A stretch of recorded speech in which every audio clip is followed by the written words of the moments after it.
Welcome back to city news. రోజు రోజుకు పెరిగిపోతున్న సైబర్ నేరాలపై ప్రజల్లో ఆలోచన కల్పించడం సామాజిక బాధ్యతగా భావించిన బ్యాంకింగ్ దిగ్గజం భారతీయ స్టేట్ బ్యాంక్ రాజమండ్రికి చెందిన కళాకారులచే నేడు రేపు తెనాలిలో 2 రోజుల పాటు వీధి నాటకం ప్రదర్శించి ఆన్లైన్ మోసాలపై అవగాహన కల్పించింది. ఈ కార్యక్రమంలో భాగంగా స్థానిక మార్కెట్ సెంటర్, చెంచిపేట, బస్టాండ్ తదితర ప్రాంతాలలో ప్రదర్శనలు నిర్వహించారు. బస్టాండ్లో జరిగిన కార్యక్రమంలో అక్కడ చేరిన ప్రజలకు పలు స్కామ్ల గురించి వివరించారు. ఈ కార్యక్రమంలో ఎస్బీఐ అధికారి శ్రీనివాసు, పోలీస్ శాఖ తరఫున Srinivasa Rao, bank marketing consultant Sai Lakkaraju పాల్గొని ఆన్లైన్ మోసాల బారిన పడకుండా అప్రమత్తంగా ఉండాలని సూచించారు. సాయి లక్కరాజు ప్రసంగిస్తూ ఆశ, భయం తదితర కారణాల వలన ఈ మోసాల బారిన పడుతున్నారని, ఫోన్లలో వచ్చే బ్లూ లింక్లను నొక్కరాదని, ఎవరితోనూ ఓటీపీలను పంచుకోరాదని, బ్యాంకు ఖాతాలకు సంబంధించిన సమాచారాన్ని బ్యాంకులో మాత్రమే తెలుసుకోవాలని, చదువుకున్న వారే ఈ మోసాలకు ఎక్కువగా బలవుతున్నారన్నారు. ఆ మోసానికి కారణం ఆశ, బలహీనత, తొందరగా రావాలని దురాశ. ఏ ఒక్కటి కూడా మీరు గుర్తుపెట్టుకోండి, ఎటువంటి బ్లూ లింక్ ఎట్టి పరిస్థితుల్లో మనం ప్రెస్ చేయకూడదు. అది బాగా గుర్తుపెట్టుకోండి. రెండోది, ఏ బ్యాంక్ మేనేజరు కేవైసీ కావాలనో ఆన్లైన్లో ఏం అడగరు. ఒక్కటే గుర్తుపెట్టుకోండి, ఓటీపీ చెప్పరాదు. ఇవాళ స్మార్ట్ ఫోన్ అందరికి వచ్చేసినాయి. ఓటీపీ చెప్పారు అంటే ఆ డబ్బులు పోయినట్టే. అయితే 1 అవర్ ఉంటుంది, గోల్డెన్ అవర్ అంటారు. అది ఆ గోల్డెన్ అవర్ ఏంటంటే పోయిందని తెలుసుకున్నారు, పోయిన క్షణం నుంచి ఒక 1 అవర్ లోపల కనుక 1930 ఫోన్ చేస్తే మన డబ్బులు 100% వస్తాయి. దీని గురించి ఎవరికి చెప్పడం కన్నా కూడా ఈ entertainment program State Bank of India వాళ్ళు అన్ని చోట్ల పబ్లిక్ అవేర్నెస్ కోసం పెట్టారు. మీ పనులు చేసుకుంటూ ఈ అవేర్నెస్ మటుకు ప్రతి ఒక్కరు చేసుకోవాలని కోరుకుంటూ బ్యాంక్ అధికారి శ్రీనివాస్ మాట్లాడుతూ మోసం జరిగిన గంటలోగా 1930కు ఫిర్యాదు చేసినచో రికవరీ లభిస్తుందన్నారు. బ్యాంక్ వారు ఎప్పుడు మిమ్మల్ని కేవైసీ తాలూకా ఏది అడగరు.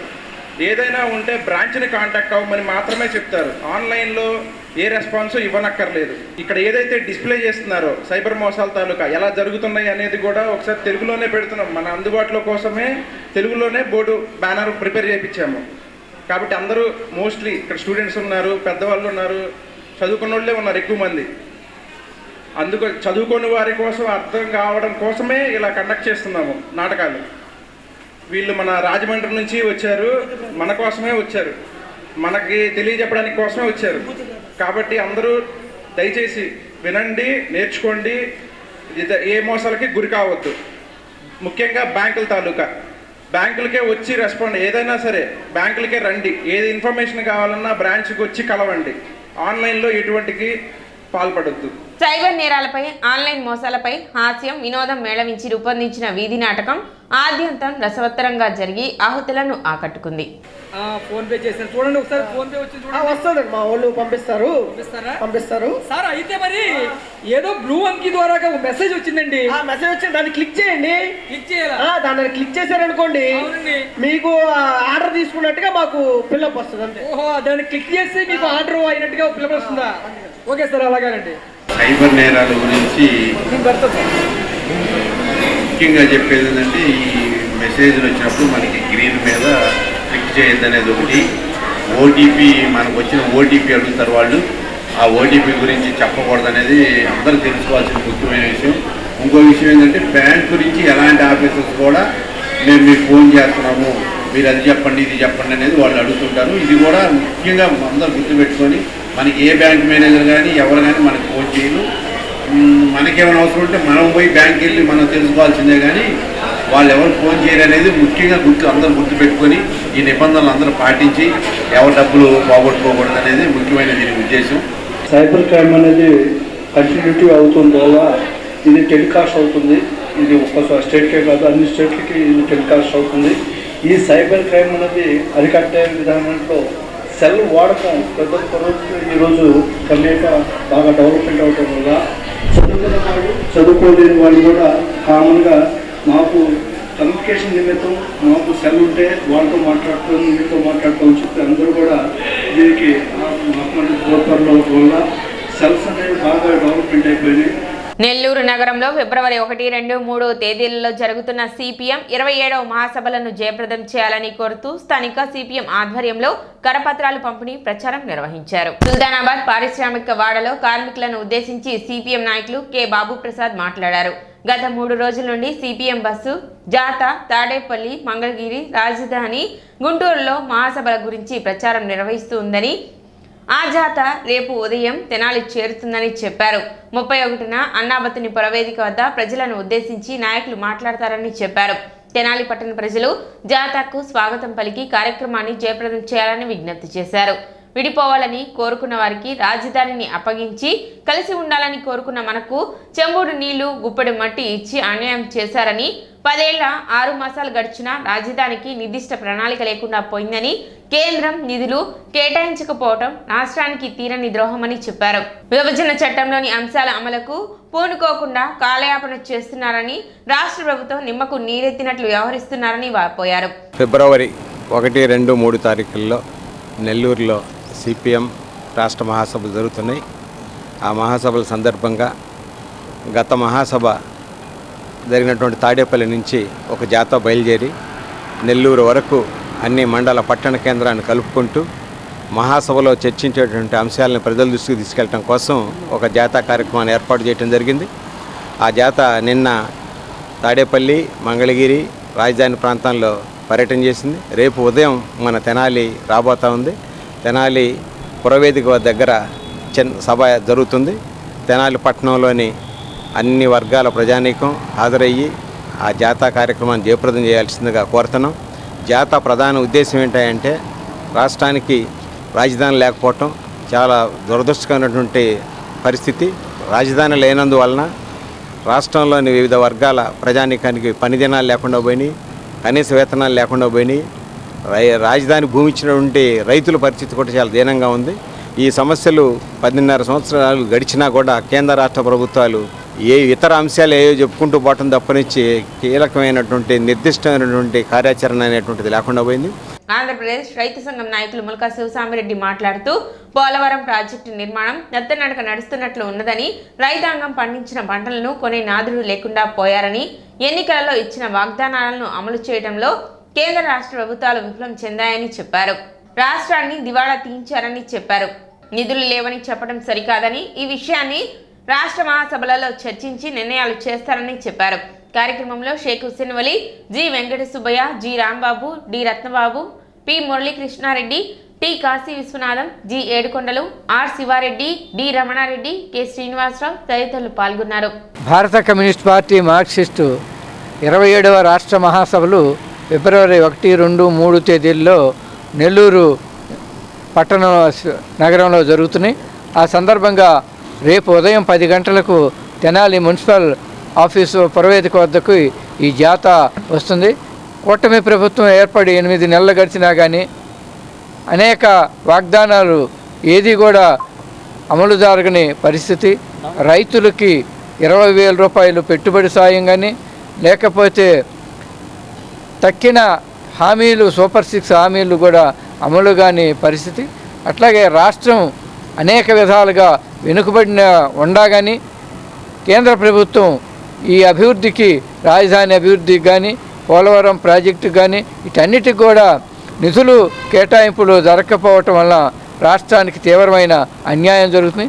ఈ విషయాలన్నిటి కూడా ప్రజానీకం దృష్టికి తీసుకొచ్చేందుకు ఈ నెల 31వ తేదీన రేపు ఉదయం వచ్చే సిపిఎం పార్టీ జాతాకి అందరూ కూడా హాజరు కావాలని విజ్ఞప్తి చేస్తున్నాం.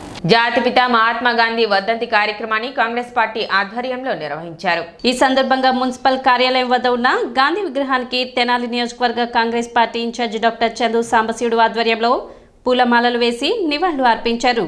మన జాతిపిత గుర్తుపెట్టుకోండి, మహాత్ముడు శ్రీ మోహన్ దాస్ కరమ్చంద్ గాంధీ గారిని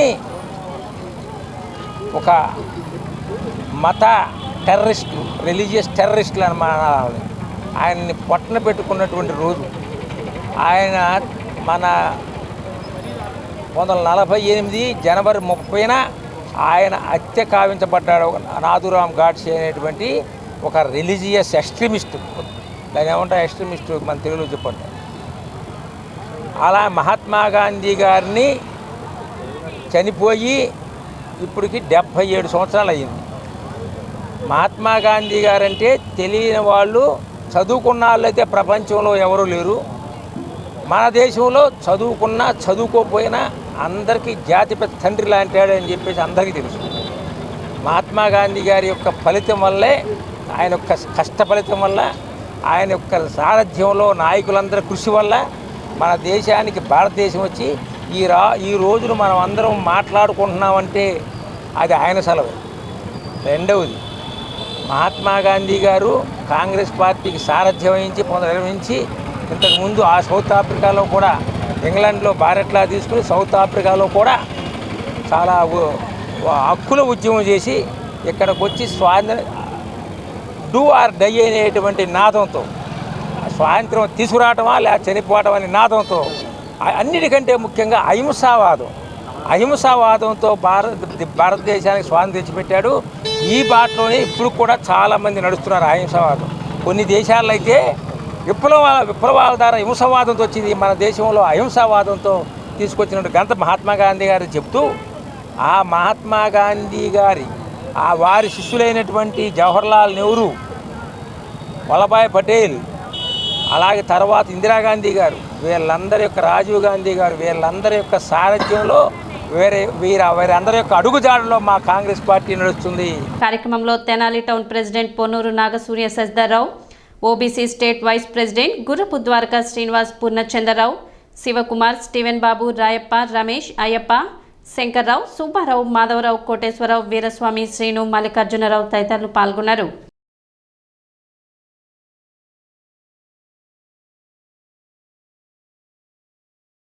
తారీఖు అనగానే జనానికి అందరికీ గుర్తుకొచ్చేది మహాత్మా గాంధీజీ వర్ధంతి. మరి ఆయన ఉప్పు సత్యాగ్రహం ఇటువంటి రకాల ఎన్నో కార్యక్రమాలు చేసి మరి మనకి స్వాతంత్రం తెచ్చిపెట్టాడు. మనం ఇవాళ స్వాతంత్రంగా ఇంత చక్కగా మాట్లాడుకోగలుగుతున్నాం, ఇంత స్వేచ్ఛగా తిరుగుతున్నాం అంటే ఇది అంతా నాటి పెద్దల చలవే. కాబట్టి మనం అందరం కూడా మహాత్మా గాంధీజీ అడుగుజాడల్లో నడవాలని, ఆయన ఒక చెంప చూపిస్తే రెండో చెంప చూపించేవాడని, అట్లా మనం కూడా చేయాలని కోరుకుంటూ, ఈ సత్యాగ్రహంలో బీజేపీ ప్రభుత్వం అనుసరిస్తున్న నియమాలు, వారు వినాయకరావు గాడ్సేని పైకి లేపటం, మహాత్మా గాంధీ గారిని చెడ్డ యూట్యూబ్ కార్యక్రమాల్లో పెడుతున్నారు. అవి సహించేది లేదు. కాంగ్రెస్ పార్టీ దానికి ఎప్పుడు ముందుంటుంది. ప్రజల కోసం సత్యాగ్రహ పర్యటన మేము బాగానే ముందుకు వస్తున్నాం. సత్యాగ్రహం కోసమే మేము నడుస్తున్నాం. ప్రతి ఒక్కరికి స్వేచ్ఛ, స్వతంత్రం కావాల్సింది గాంధీ గారి వల్లే. స్వతంత్రం కోసం పోరాడిన వారు గాంధీ గారు. జనాలు మర్చిపోతున్నారు. జనాలు కాంగ్రెస్ పార్టీని మర్చకుండా, కాంగ్రెస్ పార్టీనే ఈ స్వతంత్రం తెప్పించింది, కాంగ్రెస్ పార్టీనే మహాత్మా గాంధీ అని మీ అందరికి మనవి చేసుకుంటాం. మహాత్మా గాంధీ వర్ధంతిని పురస్కరించుకొని పురపాలక సంఘ ఆధ్వర్యంలో నివాళులు అర్పించారు. ఈ సందర్భంగా పురపాలక సంఘ కార్యాలయం ఎదురుగా గల మహాత్మా గాంధీ విగ్రహానికి పూలమాలలు వేసి నివాళులు అర్పించారు. కార్యక్రమంలో అధికారులు, సిబ్బంది పాల్గొన్నారు.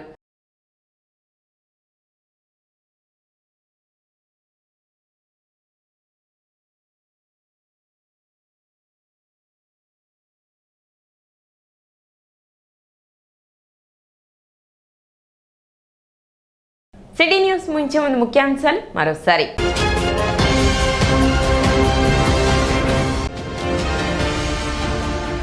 రోడ్డు భద్రతా మాస ఉత్సవాలలో భాగంగా హెల్మెట్ పై మహిళా పోలీసుల అవగాహన ర్యాలీ.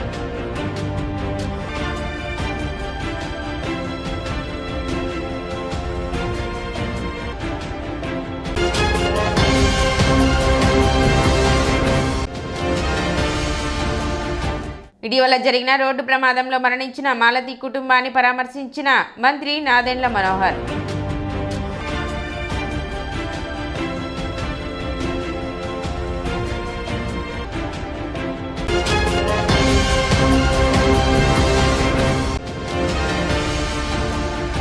పట్టణంలో ఘనంగా జాతిపిత మహాత్మా గాంధీ వర్ధంతి వేడుకలు.